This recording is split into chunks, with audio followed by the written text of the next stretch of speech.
Ergaan tuni qabsaa'ota Oromoo haa geessu.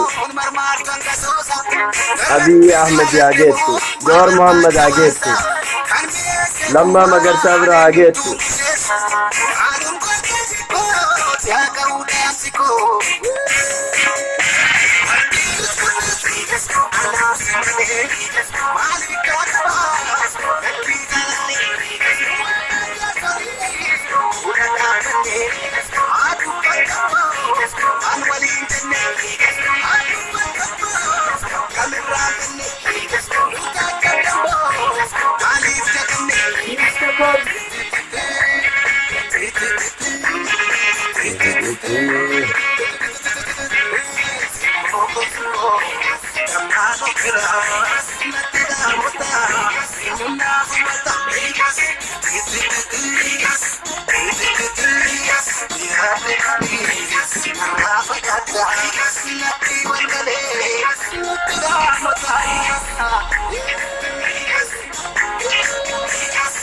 Ergaan tuni uummata Oromoo bal'aa bira haa geessu.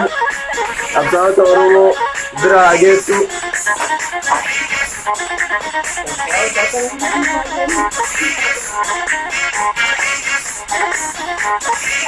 Garanaan wal'aanamtu garanaan dhukkubsatti. Qabsoon Oromoo garanaan wal'aanamtu garanaan dhukkubsatti.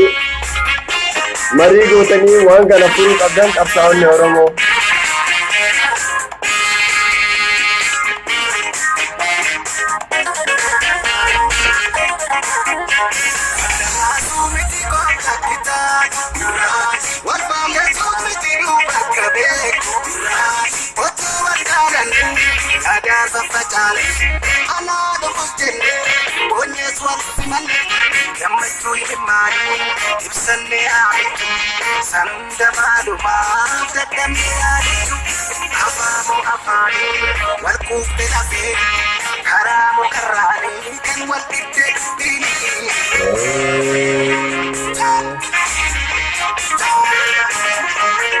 Nama beekuuf gaa walleen tuni ergaa bal'aa ergaa guddaa qabdi.